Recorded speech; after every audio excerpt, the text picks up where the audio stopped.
Hey guys, what is up and welcome to a new League of Legends video. So most of you probably clicked on this video not only wanting to know more about this famous or infamous tank Ekko build that's been going around, but you probably also saw the title, the Freelo build. Well, luckily for you, all of those are correct, because in this video, I will be talking with you guys about the infamous tank Ekko in the top lane, the build that has been going around and becoming insanely popular. Now, a very quick description of this build is as follows. I truly think that this build is legitimately broken, overpowered, every single type of word you can possibly use to describe something that is very strong. And I truly think as long as you are at least half decent at playing Ekko, you will most likely win the majority of your games playing this build. Now, maybe I'm over exaggerating by just a little bit, but honestly guys, this is a very strong build. So after you maybe learn more about it in this video, I highly recommend you go into a normals game, practice it for a couple of games, go into a ranked game, start playing top lane tank Ekko, assuming it's not banned, which it probably is, and just slowly watch your LP rise. But now that I finally got that little rant out of my system, let's get on with the video. I'll be talking about tank Ekko in this video, talk about the positives, the negatives, tips and tricks, what abilities to level in what order, your summoner spells, the overall build, runes, masteries, and my final rating at the end of the video. But as usual, the question I'm gonna be asking you guys in this video is, what are your thoughts on tank Ekko? And if you end up enjoying this video, please make sure to hit that like button.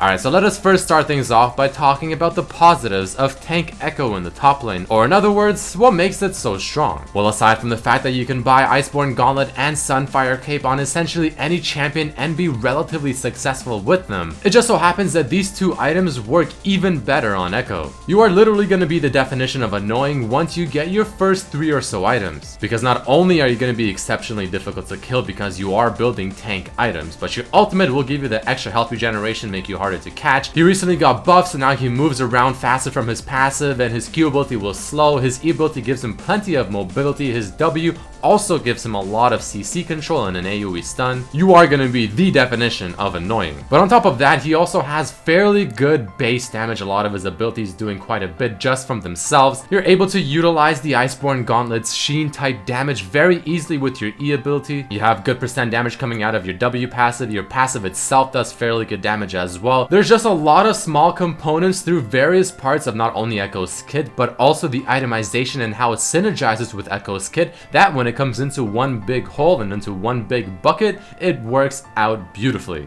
On top of this, his laning phase surprisingly is actually quite good, even though personally I think this laning phase is actually the worst phase of the entire game, especially with this build. I've even played ranked games where I have lost the laning phase because I got camped really hard. Maybe I'll go 0-2, 0-3, but I would still end the game with a score of something around 12 and 5 because the presence that you offer in teamfights, the amount of things that you bring within a teamfight is almost unmatched. And this is something you'll just have to take my word on, and after you play it and understand it, you will truly feel it as well. You're easily able to stick on the backline squishy champions, do as much damage as they do almost, while also being probably at least 3 times tankier, and it's just very difficult to stop you. The negatives, however, is since you aren't building just raw damage, your Q ability won't do the biggest amount of damage when it comes to just wave clearing and killing minions. But having said that, your Q will still deal a very respectable amount of damage to the minions regardless. Your W ability and your ultimate will take a lot of practice to really utilize to their full potential, and maybe this is just me, but I personally found that his laning phase sometimes can be very difficult because there are quite a bit of bad matchups for him in the top lane, so you are going to be playing passive until you get your first or second item. But now that you have a rough idea on what makes this build so darn strong on Ekko specifically, let's talk about some tips and tricks to keep in mind. So like I said, there are going to be some matchups in the top lane where you just have to accept that you have to play a little bit passively until maybe you get your Sunfire Cape, at least your Balmy Cinder, some resistances in general, and things like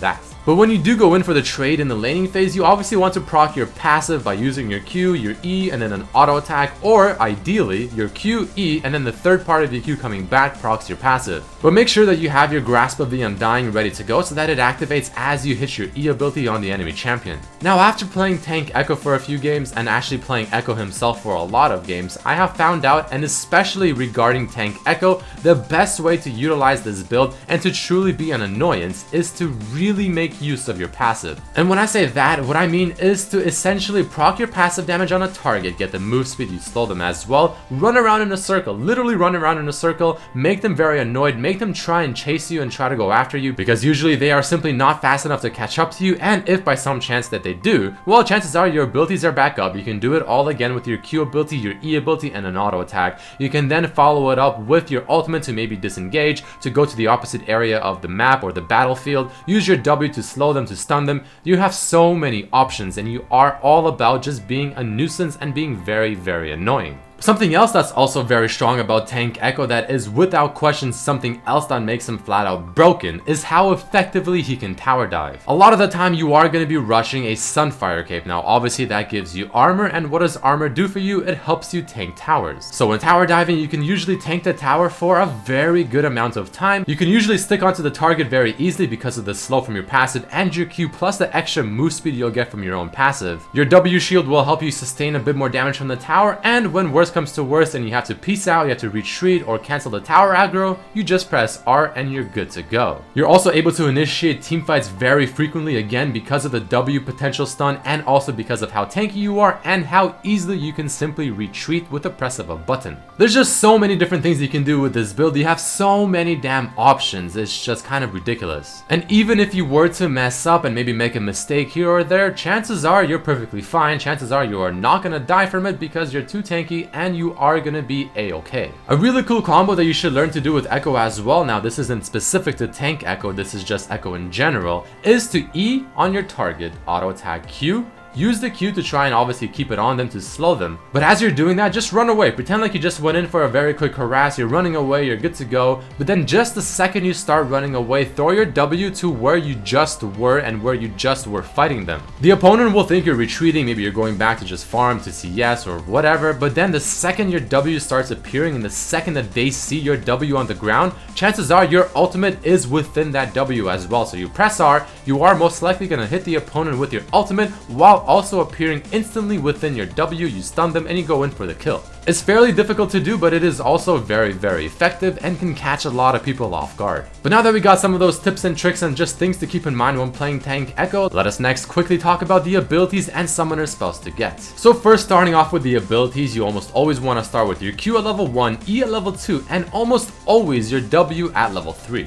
Following that, you want to max your Q first, your E second, and your W third, and of course maxing out your ultimate whenever you can. Following that, we have the summoner spells. If you're playing Ekko in the top lane, which is where you should be playing this, you want to go flash and teleport. Even if you're playing Ekko in the mid lane, I still think going flash teleport is probably the best thing to do. However, if you decide to bring Tank Ekko into the jungle, it should be somewhat self-explanatory that you go flash smite. Though I highly recommend that you play this in the top lane of all the other lanes. And next we have probably the part a lot of people have been waiting for. What items, masteries, and runes do you get?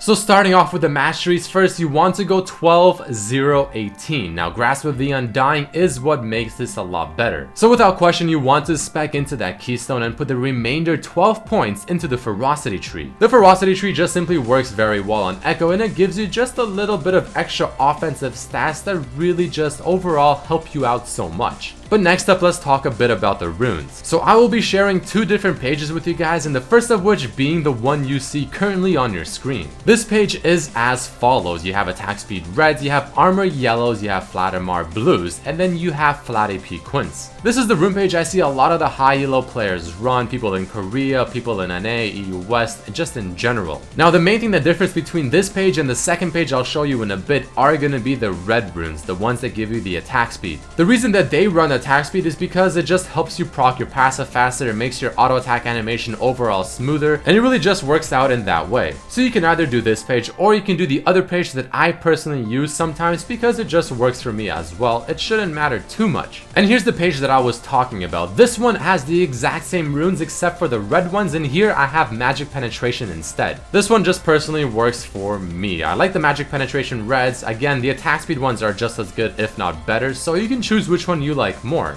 But if you want to play it safe and you're just really not sure which one to take, I recommend going for the attack speed instead because that's what more people use and I trust their opinion. And next, let's talk about what actual items do you get. So you want to start with the corrupting potion first. Now this helps you with your laning phase since you are going to have usually a little bit of issues, especially in certain matchups. But this will also help you with your Speared Visage, which you'll usually get later on. This will help you with the trading in the laning phase as well for the damage. It's just a fantastic starting item. Now the without question core items in this build are the Sunfire Cape, the Boots of Choice, and your Iceborne Gauntlet. These items are what makes this tank Ekko build just flat out tank Ekko. This is what makes it overpowered, and this is what currently the meta is. Following that, chances are the enemy team has some form of magic damage, whether it's the person you're laying against in the top lane or the mid laner or even both. So you want to look towards the Abyssal Scepter and the Speared Visage. Now the Speared Visage is usually better than the Abyssal Scepter in many more scenarios because it helps you with the heal on your ultimate, it gives you CDR and HP, it'll help you with the heal you get from Grasp of the Undying, and it just overall synergizes fantastically. But if you're feeling a little bit aggressive or if they have a ridiculous amount of magic damage, then you want to go for the Abyssal Scepter as well. But you essentially just want to itemize based on what damage that the enemy team has, and you want to do it usually from the items I have listed. At the very bottom I have an example build path that should give you a rough idea on how you want to buy what item and when. Usually getting Balmy Cinder early is quite good, and if you're laning against an AP opponent in the top lane, then you want to start going for that Speared Visage right after. But if you're laning against an AD opponent, then just finish off the Sunfire and go straight into the Iceborne Gauntlet. And as usual guys, I always end off these videos by giving you my final rating, and this is what I have to say about the current tank Ekko. I'll be giving it a very respectable 9 out of 10. I legitimately think this build is just flat out broken, and if you're not playing it or if you don't know about it, not only do I not know where you've been, but I highly recommend that you play it. Unfortunately, chances are it's being banned in almost every single ranked game, so hopefully you get that odd game where maybe it's not banned and you get the pick. But again, this is broken, this is very strong, and you should be playing it. There's literally no reason not to play this. But either way guys, that is about it for this video. I mean, there you have it, the infamous tank Ekko. I finally talked about it, hopefully gave you some more information, gave you some more ideas on how you should play it, what you should build, and all that good stuff. If you did enjoy this video, please make sure to hit that like button, subscribe if you haven't, check out my other videos as well, share with your friends and all that good stuff. And here are my favorite comments from the previous videos. Question: what champion tilts you the most? But I thank each and every one of you for watching, and I hope to see you for the next video. Peace.